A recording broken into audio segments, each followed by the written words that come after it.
The next principle is know your school and archdiocesan policies. The Archdiocese Code of Conduct and policies for the protection of children and youth should be familiar to you. If you are not familiar, I suggest you visit the website at www.archvault.org and read these important documents. You should have completed the Archdiocesan Child Protection Program, Shield the Vulnerable, as a condition of your employment.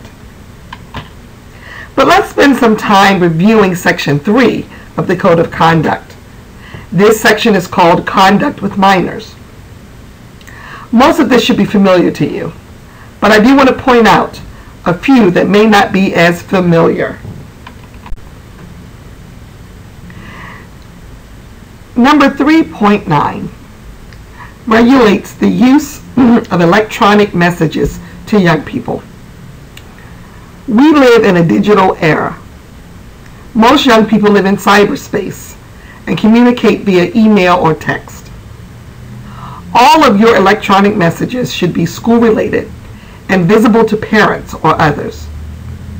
I suggest that anything you electronically send to a student should also be sent to the parents. Number 3.10 further regulates your electronic outreach. Whatever you send to your students via social media must be consistent with the values and teachings of the Church. Number 3.12 prohibits you giving gifts or special privileges to a specific child. You do not want to give the impression that you have a special relationship with this child. And finally, number 3.13 prohibits the receiving expensive gifts from a child or her parents.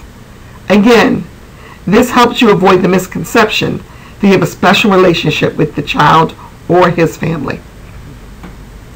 All of the codes found in the Archdiocesan Code of Conduct are important, but for those of us who work with young people, this section 3, Conduct with Minors, is extremely important. So let's take another scenario. Fred is the 11th grade religion teacher at St. Rocco High School. He and his fiancée are taking 21 youth on a service day at a soup kitchen in the next county. They each drove 7 young people in a minivan, and 2 parents split the drop-off and pick-up responsibilities of the 3rd carload. But the parents' drivers did not stay with the group. The permission form said that the group would return back at the school by 6 p.m. The soup kitchen closed at 5, and it took an hour to make the drive. But when one of the boys tripped over a chair and sprained an ankle, the group started running late.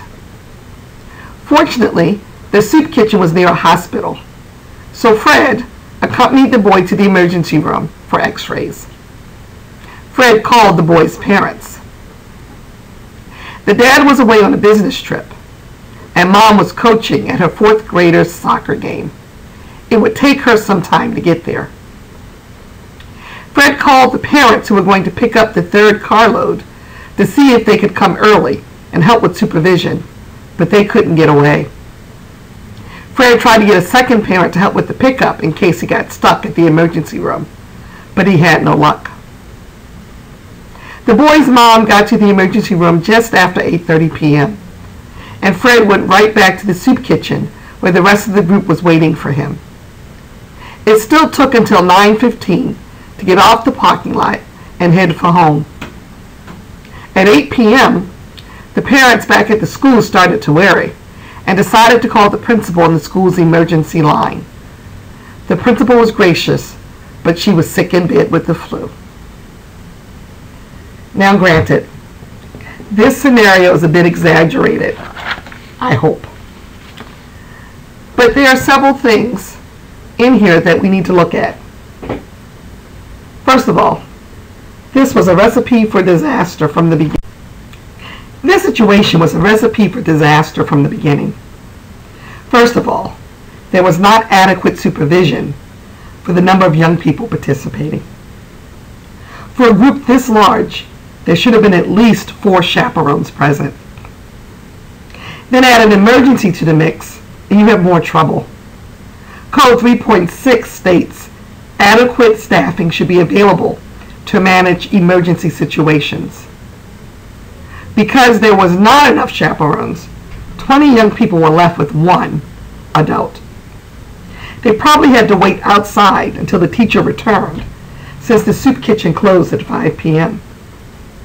Fred had to take the young man to the hospital by himself, which means he also broke Code 3.7, which states church personnel shall not drive alone with a minor. Finally, Fred and his fiancée violated duty of care. They failed to call the parents to let them know that they had a problem and would be returning late to the school. You should never give a parent a reason to worry about their child. Parents need to know that they can rely on you to take as good of care of their child as they would themselves. Our next topic of conversation is healthy boundaries.